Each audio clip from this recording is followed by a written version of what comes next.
सो hi बच्चों, welcome back to science centre 24/7। आप सभी लोग का बहुत बहुत स्वागत है। आई नो बहुत सारे बच्चे आप में से कंपार्टमेंट एग्जाम की भी पैरेलली तैयारी कर रहे होंगे और इस चीज़ को लेकर काफ़ी कंसर्न होंगे कि मैम इस बार का पेपर क्या इजी आएगा या डिफिकल्ट आएगा, और अगर इस बार मेरे को डेफिनेटली इस एग्जाम में अच्छा करना है तो क्या मेरा प्लान होना चाहिए।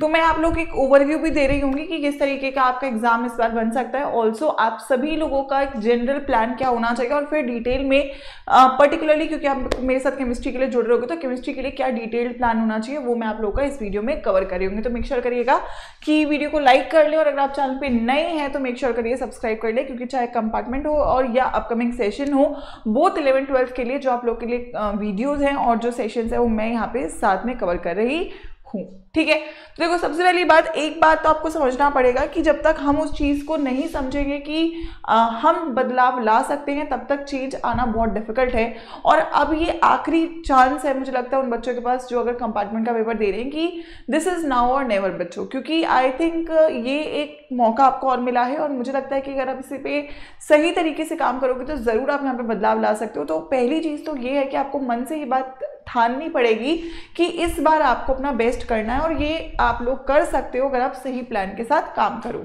ठीक है, मैं पहले तो एक जनरल टू डू लिस्ट दे देती हूँ क्योंकि ये इररिस्पेक्टिव ऑफ एनी सब्जेक्ट आपको सभी सब्जेक्ट्स में कॉमन करना ही करना है। पहली चीज़, आप लोगों का जो भी सब्जेक्ट का कंपार्टमेंट है, फिजिक्स, केमिस्ट्री, मैथ्स, बायोलॉजी, आपको उसके 10 से 15 सैम्पल पेपर्स लगाने ही लगाने हैं, क्योंकि जब आप सैम्पल पेपर्स लगा लेते हो तो आपको एक कॉन्फिडेंस आ जाता है, आप लोग को पेपर का पैटर्न समझ में आ जाता है, आपको आधी से ज़्यादा चीज़ें वहीं पर क्लियर हो जाती है क्योंकि वो क्वेश्चंस ऑलरेडी वही होते हैं जो बहुत इंपॉर्टेंट रहते हैं। ठीक है, दूसरी बात, एनसीईआरटी को इन डेप्थ पढ़ना बहुत ज़रूरी है। इस बार के बोर्ड्स के पेपर हमने देखा कि बहुत ही डीप से क्वेश्चंस पूछे हुए हैं। तो बायोलॉजी और केमिस्ट्री के लिए तो डायरेक्टली आपको एनसीईआरटी पढ़नी है, लेकिन अगर मैं बात करूँ फिजिक्स की तो आपके जो एग्जाम्पल्स हैं, जो इंटेक्स चीज़ें हैं, उस पर आपको फोकस करना है। और मैथ्स के लिए थ्योरी ना सही लेकिन क्वेश्चंस जो हैं आपके एनसीईआरटी के वो आप लोग को बहुत अच्छे से करने हैं, क्योंकि वो आपको इस बार पेपर में डायरेक्टली मदद कर रहे होंगे। ठीक है, ये जनरल बात है। अच्छा, अभी तक जब मैं बात करूंगी एग्जाम की तो बहुत डिफिकल्ट पेपर कभी नहीं आया है। ठीक है, इजी टू मॉडरेट लेवल का कंपार्टमेंट का पेपर पूछा जाता है और इस बार भी यही लेवल मेंटेन किया जाएगा। तो आपको अननेसेसरी डरने की जरूरत नहीं है, क्योंकि जब हमारी तैयारी अच्छी होती है तो आप लोग को पेपर के लेवल के बारे में सोचने की जरूरत नहीं पड़ती है। तो तैयारी पे ही आपको फोकस करना है। अब मैं यहाँ पे केमिस्ट्री के लिए थोड़ी बात कर लेती हूँ। अगर बच्चों मैं केमिस्ट्री की बात करूँ तो आप लोग के पास 10 चैप्टर्स है जो पेपर में आते हैं। वही 10 चैप्टर में आपके 3 फिजिकल के चैप्टर हैं, 5 ऑर्गेनिक है और 2 इनऑर्गेनिक है।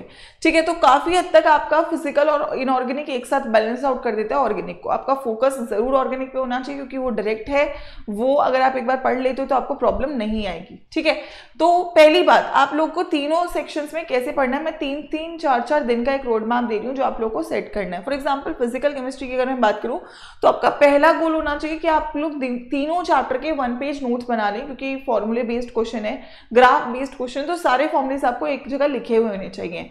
पिछले 10 सालों के पीवाईक्यूज एटलीस्ट चैप्टर वाइज आप लोग लगा ले। 10 नहीं कर पा रहे हो तो 7 साल या 5 साल मिनिमम आप लोग को लगा के जाना है। तो आई थिंक सभी के पास बुक भी होगी, और नहीं है तो आप मेरे सेशंस भी सर्च कर सकते हो, क्योंकि जो मैंने इस बार के बोर्ड्स में आप लोग को पढ़ाया है, इनफैक्ट सभी बच्चों का बोर्ड का पेपर भी अच्छा गया ही था।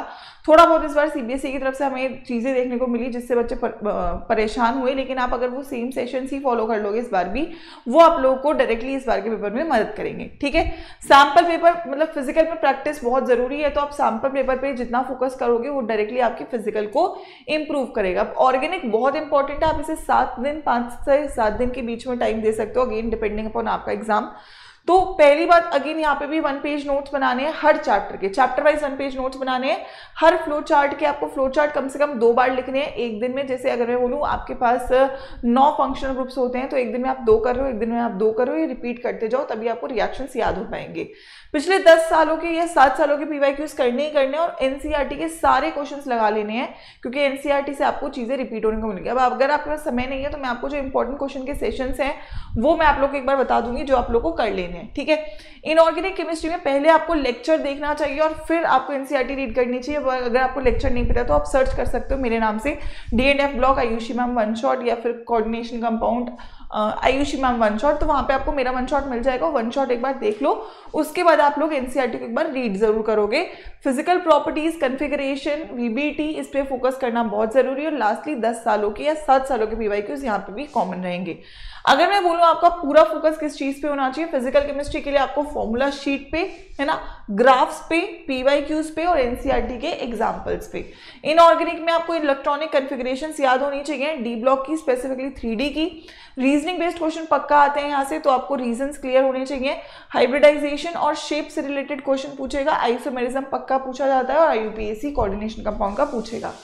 ऑर्गेनिक में सारे रिएक्शन की प्रिपरेशंस, 9 के 9 फंक्शनल ग्रुप, कन्वर्जन्स अब आप डायरेक्टली नहीं पढ़ सकते हो, तो आप प्रिपरेशंस और रिएक्शंस कर लोगे तो ऑटोमेटिकली कन्वर्जन्स कर पाओगे। टेस्ट और नेम रिएक्शन डायरेक्टली आएगा, एसिडिक बेसिक नेचर से क्वेश्चन, मैकेनिज्म्स, SN1 SN2, है ना, एल्कीन पे HBr का H पॉजिटिव का एडिशन, ठीक है, और एनसीईआरटी के सारे क्वेश्चंस। ये आपका गोल होना चाहिए। अगर आप इतना बेटा सब कुछ कर लेते हो तो आप लोग बहुत ही बेहतरीन तरीके से प्रिपेयर्ड होगे और आप लोग चीज़ों को गलत नहीं कर रहे होगे। इस बार का पेपर आपको थोड़ा हो सकता है सरप्राइज दे, लेकिन अगेन अगर आप इस तरीके से तैयारी करोगे, इन चीज़ों को करोगे, तो आप लोग को प्रॉब्लम नहीं आएगी। अगर आप ये चाहते हो कि मैम हमें इंपॉर्टेंट टॉपिक लिस्ट भी बता दो, जैसे केमिस्ट्री की अगर मैं बात करूँ कि मैम ये टॉप 30 टॉपिक्स बता दो जो हम लोग को जरूर कर लें, जिनसे ज़्यादातर सवाल बनेंगे, तो आप मुझे कमेंट सेक्शन में कमेंट करके चले जाइएगा कि ma'am please provide the topic list and ये वीडियो आपके लिए हेल्पफुल थी। तो अगर आप बोलोगे तो मैं आप लोग को वो वीडियो भी दे रही होंगी जहाँ पे आपको टॉपिक्स भी क्लियर हो जाएंगे। अब एक चीज़ और जो मैं आपको बोलना चाहूँगी कि आप लोग मेरे कौन से सेशंस को फॉलो कर सकते हो, ठीक है। देखो, साइंस अड्डा पे भी मैंने क्लासेस ली हुई हैं और मैंने सीयूटी अड्डा पे भी ली है। मैं आपको अगर फ्रेशली बोलूं तो सीयूटी अड्डा के आप लाइव सेक्शन में भी जाओगे और यहाँ पे मोस्ट पॉपुलर वीडियो पे जाओगे तो ये जो वीडियो है इस बार की वीडियो है, 900 के आपको यहाँ पे जो व्यूज दिख रहे हैं, this is the this year का वीडियो। इस वीडियो में मैंने पूरी केमिस्ट्री आपकी खत्म करवा दी है डिटेल में। तो पहली बात तो ये वीडियो तो बेयर मिनिमम हर बच्चा कर ले जिसका पेपर है, काफी हद तक आपका सारा प्रॉब्लम इसी वीडियो के साथ सॉल्व हो जाएगा। तो यहाँ से आप लोग पहले तो इस वीडियो को मैक्सिमम देख लेना, इससे थ्योरी कंप्लीट हो जाएगा। अब इसके बाद अगर मैं बोलूँ एक चीज़ और कि मैम प्लेलिस्ट अगर हम ले लें तो अगर मैं बोलूँ क्लास 12th, ठीक है, बोर्ड्स केमिस्ट्री, ठीक है, आप मेरे नाम से सर्च कर लेना, ठीक है। मेरे चैनल पर भी ऑल दो आप लोग को मैं दोनों बातें बता देती हूँ, ठीक है। तो पहली बात मैं बोर्ड्स की प्लेलिस्ट बोलूँगी, ये पिछले साल की प्लेलिस्ट है, इसमें भी आपको सारे क्वेश्चंस मिल जाएंगे, ठीक है। ये हमारा एक सुबह का रिवीजन था, ठीक है। अगर आप जाओगे तो यहाँ पे PYQs भी हैं, मोस्ट एक्सपेक्टेड क्वेश्चंस भी हैं, MCQs भी हैं, ठीक है, केस बेस्ड क्वेश्चन भी है, तो ये वाले प्लेलिस्ट को भी फॉलो कर सकते हो, ठीक है। इसके अलावा शॉर्ट में अगर मैं जाऊँ तो आप लोग मेरा चैनल ओपन करेंगे, ठीक है, वहाँ पे माइंड मैप से लास्ट मोमेंट रिवीजन के लिए आप वो कर सकते हो, ठीक है। सो I will say Ayushi Sharma chemistry, ठीक है, ये हमारे पास चैनल है, ठीक है। इस चैनल पर सारे माइंड मैप्स हैं, ठीक है।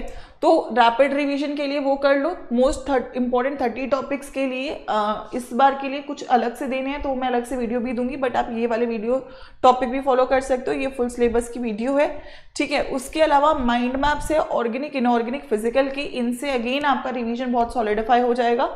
और थोड़ा सा और डिटेल में चाहिए तो आप लोगों के पास नीचे अगर मैं जाऊंगी तो नीचे माइंड मैप्स भी हैं, ठीक है। तो इस चैनल पर ऑलमोस्ट आपको वो सब कुछ मिल जाएगा जो आपको लास्ट मोमेंट रिवीजन के लिए ज़रूरी है। इसको आप सब्सक्राइब कर लेना, साइंस अड्डा को सब्सक्राइब कर लेना और मुझे लास्ट में कमेंट सेक्शन में बता देना कि कुछ और चाहिए तो वो भी मैं आप लोगों को शेयर कर रही होंगी, ठीक है। सो मेक श्योर करिएगा कि इस वीडियो को स्किप ऑन ना करें, this will help you a lot. And still अगर इसके अलावा आपको कुछ और रिक्वायरमेंट है तो कमेंट्स में डाल दीजिएगा, मैं उस चीज़ को आपके लिए कवर कर रही होंगी। And all the very best, give your best, I know आप लोग अच्छा करोगे। गो फॉर इट बच्चों, ऑल द बेस्ट।